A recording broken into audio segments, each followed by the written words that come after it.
नमस्कार, स्वागत है आप सभी का आज के इस खास कार्यक्रम खास मुलाकात में। आज हमारे साथ स्टूडियो में मौजूद हैं अशोक कुमार जंगीर जी, जो कि महासभा के वरिष्ठ उप-प्रधान के पद पर आसीन हैं। नमस्कार, स्वागत है आपका। नमस्कार। विश्वकर्मा टुडे के चीफ भाई नरेश जी, आपने आपके स्टूडियो में मुझे बुलाया, इसके लिए आपको धन्यवाद। हम आपके शुरुआती जीवन के बारे में जानना चाहेंगे। मेरा शुरुआती जीवन काफ़ी खुशनुमा रहा है। मैं एक किसान का बेटा हूँ। सन 1975 30 जून को मेरा जन्म पुंडरपाड़ा की धरा पर हुआ, जो मेहंदीपुर बालाजी के नियर है। जी, मेरे पापा जी एक किसान थे और इसके साथ-साथ वो एक व्यापारी भी थे। उन्होंने किराना स्टोर की दुकान चालू की मानपुर में। काफ़ी करीब 40 वर्ष उन्होंने वहाँ व्यापार किया। जी, तो हम 4 भाई हैं। बड़े भाई हमारे ब्लॉक शिक्षाधिकारी के पद से रिटायरमेंट हुए हैं।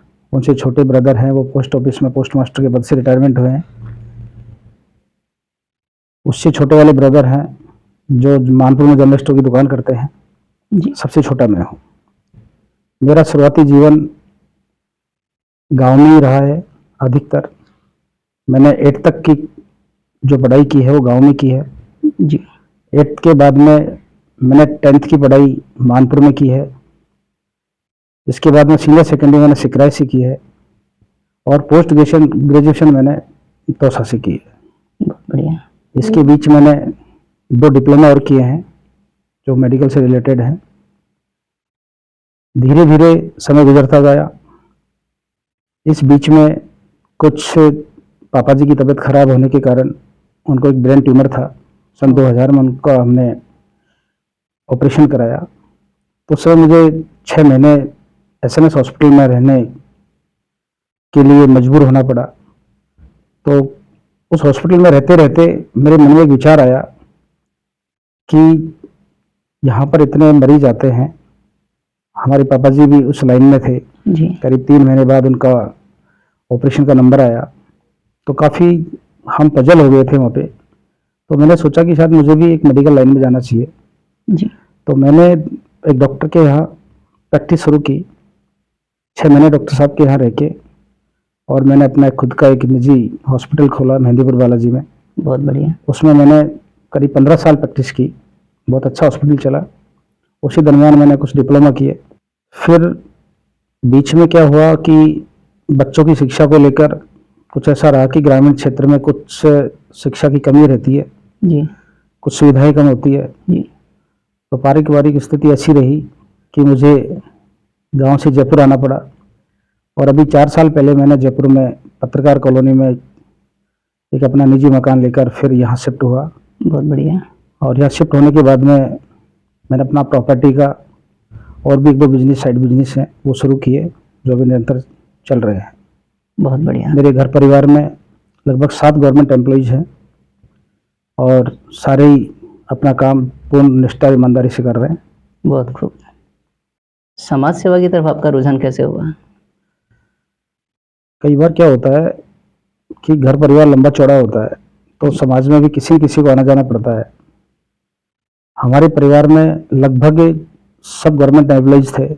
किसी के पास टाइम नहीं था कि समाज को देने के लिए, समाज के फंक्शन में जाने के लिए, जी, या फिर समाज का कोई भी सामूहिक फंक्शन होता है, उस कार्यक्रम होता है, तो एक गवर्नमेंट एम्प्लॉइज को बहुत कम आना जाना होता है, क्योंकि उनका थोड़ा बिजी शेड्यूल होता है। जी, तो मेरा रुझान धीरे धीरे इसलिए हुआ कि सन 2002 में एक सामूहिक विवाह सम्मेलन हुआ था।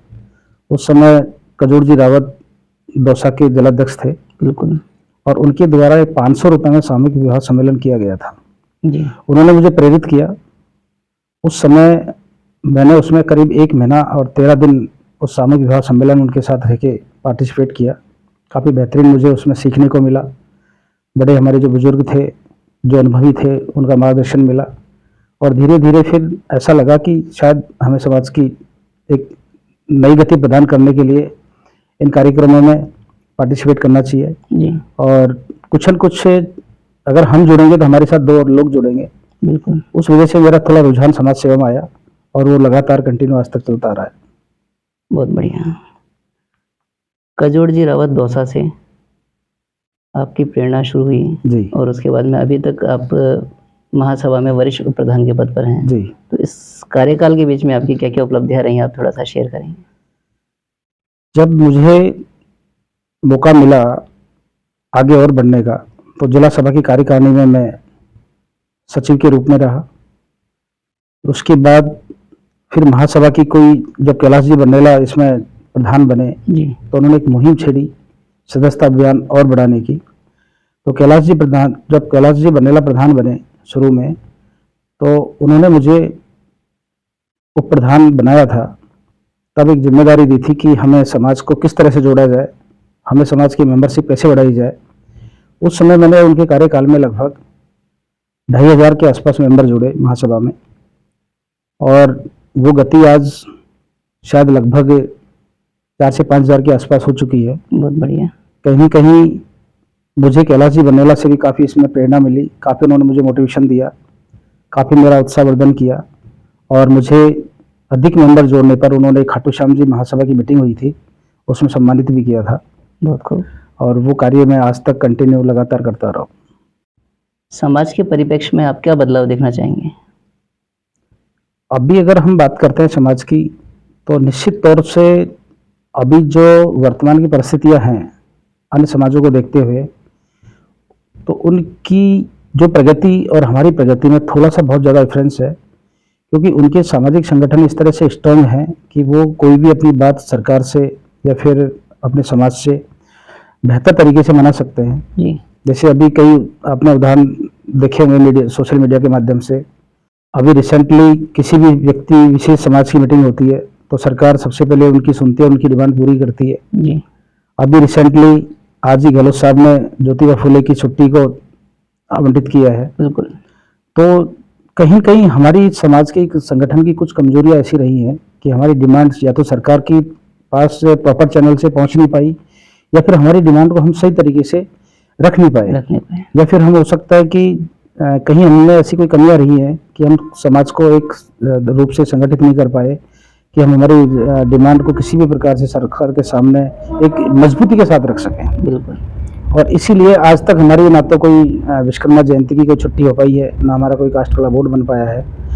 तो अब हमने थोड़ा सा प्रयास किया है, तो निश्चित रूप से ऐसी आशा है कि शायद हमें कुछ उपलब्धि मिले। लेकिन फिर भी मैं एक समाज को एक निवेदन करना चाहूँगा समाज से कि जब तक हम एकजुट नहीं होंगे, जब तक हम एक जगह नहीं बैठ पाएंगे, हमारी विचारधारा एक नहीं होगी, बिल्कुल। तब तक हम किसी भी उपलब्धि को हासिल करने में नाकाम रहेंगे।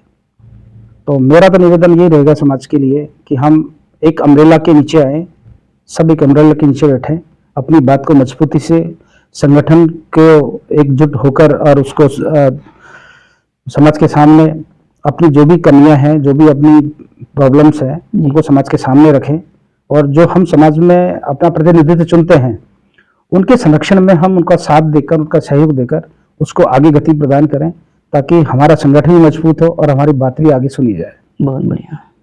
सुना है आप समाज सेवा के साथ साथ राजनीतिक में भी हैं, तो किन किन पदों पर आपने अपनी सेवाएं दे रहे हैं, मैं में बताएं।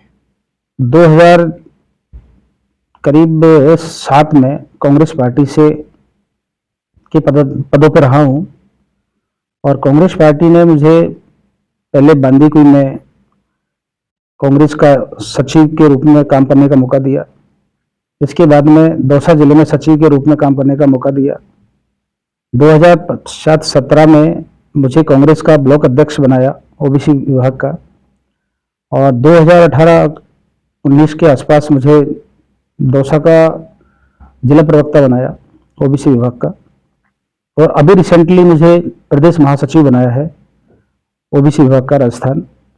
तो मेरा जो पॉलिटिकल अनुभव है, क्योंकि पॉलिटिकल में मेरे को प्रेरित करने वाले राजेश पायलट साहब थे, बहुत बढ़िया, जिनसे मेरी व्यक्तिगत संबंध बहुत अच्छे थे। जी, वो जब भी हमारे गांव में चुनावी कार्यकाल में जो भी मीटिंग होती थी, वो बिल्कुल हमारे घर के सामने ग्राउंड खाली था, वो वहीं होती थी। तो उन्होंने मुझे काफ़ी प्रेरित किया। एक बार उन्होंने मुझे दिल्ली बुलाया, दिल्ली बुला के अपने संसद भवन भी दिखाया उन्होंने, 3 दिन अपने पास रखा, और मेरी एक छोटी सी डिमांड भी थी कि मेरे गांव में और नेशनल हाईवे के बीच में एक बाणगंगा नदी पड़ती है, बिल्कुल, उसमें आवागमन के साधन बाधित होते थे, रास्ता नहीं था। उस समय हमारे पास एक ट्रैक्टर हुआ करता था, तो उस समय में मेरे पास एक खाद बीज की शॉप थी, एजेंसी थी।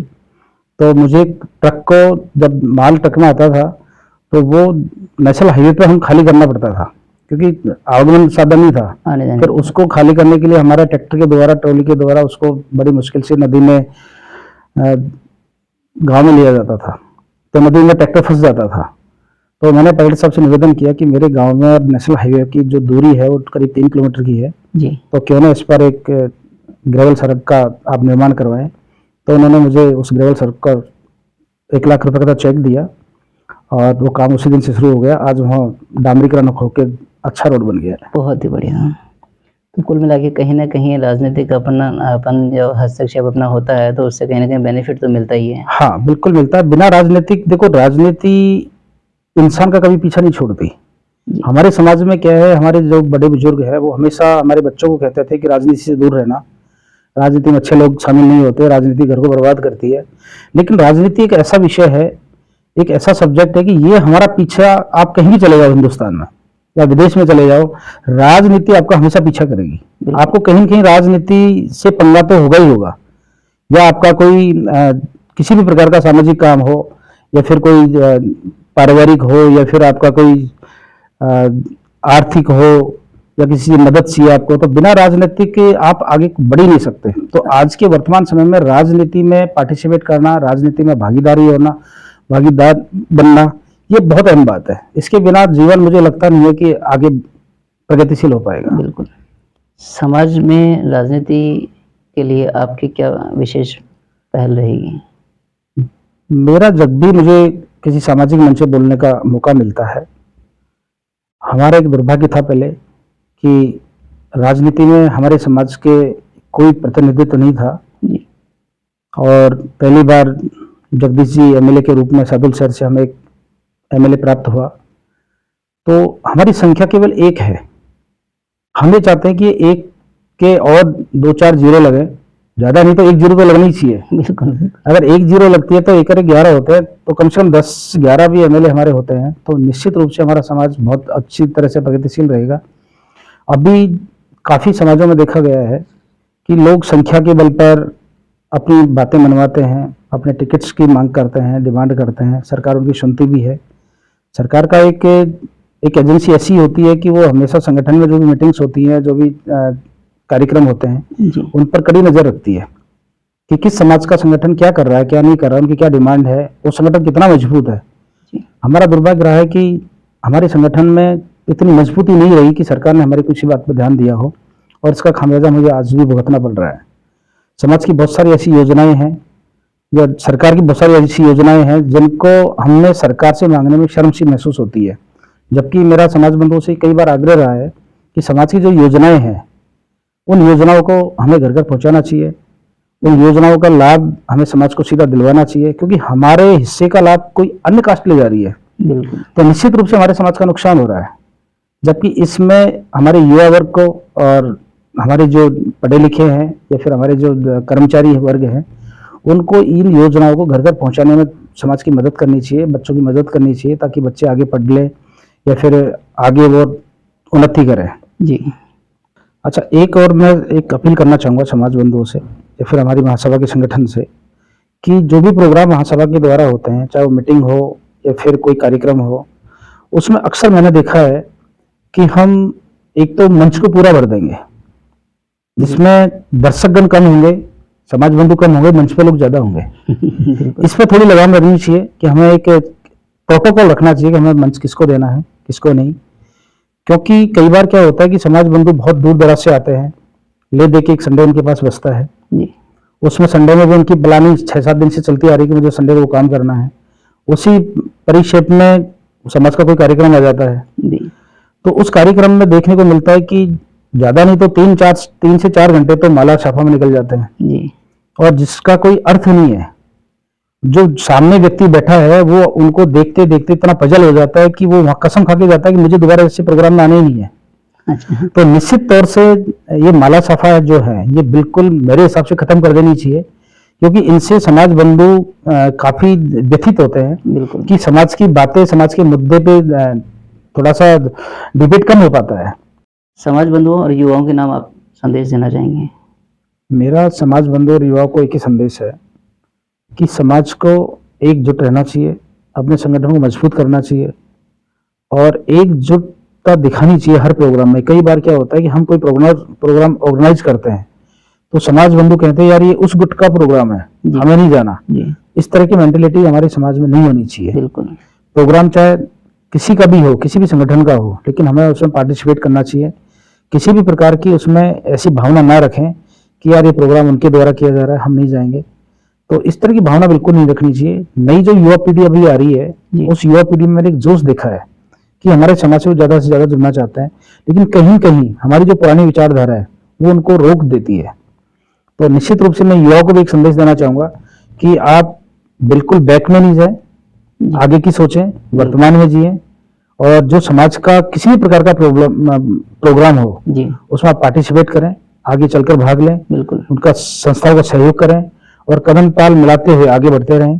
किसी भी प्रकार की किसी की एक दूसरे की टांग ना खींचे, जी, उनको हाथ पकड़कर आगे लेके आए। बिल्कुल, हमें हाथ पकड़ना है, टांग नहीं खींचनी है। बिल्कुल, बिल्कुल। तो निश्चित रूप से मेरा युवाओं को और समाज के गणमान्य बंधुओं को एक ही निवेदन है कि आप इस संगठन को एक महाकुंभ में तब्दील करें, एक अम्ब्रेला के नीचे बैठें और सभी युवा वर्ग उनका सहयोग करें, क्योंकि बिना युवाओं के आज कोई भी संगठन मजबूती प्रदान नहीं कर सकता। बिल्कुल। तो युवाओं की भागीदारी निश्चित होनी चाहिए जी, और युवाओं को आगे आकर ये समाज की कमान संभालनी भी चाहिए बिल्कुल। और सब एक दूसरे का सहयोग करें, इसी समाज की प्रगति होगी।